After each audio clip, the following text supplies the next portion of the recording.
একটা ছেলে কিংবা মেয়ে দেখতে একটু উস্কো খুস্কো, সে সমাবর্তন অনুষ্ঠানে বক্তৃতা দেওয়ার জন্য উঠেছে। দর্শক সারি থেকে গুঞ্জন আসছে। ও আবার কি বলবে?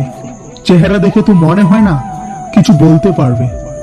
চেহারা দেখে মানুষকে বিচার করাটা আমাদের অভ্যাসে দাঁড়িয়েছে। অনেক সময় দেখা যায় কারোর সাফল্য লোকজন বাহবা দেওয়ার চেয়ে এটা নিয়ে বেশি ব্যস্ত থাকে যে এরকম একটা মানুষ এত উঁচু পদে পৌঁছালো কি করে। চেহারা দেখে তো বোঝাই যায় না এত জ্ঞানী কিংবা সম্ভ্রান্ত। বিশেষত দেখতে কম সুন্দর কিংবা আমাদের ভাষায় একটু অসুন্দর কাউকে দেখলেই একটা ব্যঙ্গাত্মক সুর বেরিয়ে আসে। এখনো দর্শনের পর গুণ বিচারের সমাচার চলছে। ঠিক এই ধ্যান ধারণার জন্যই বোধ হয় আজকাল মুখোশধারী মানুষ এত বেশি।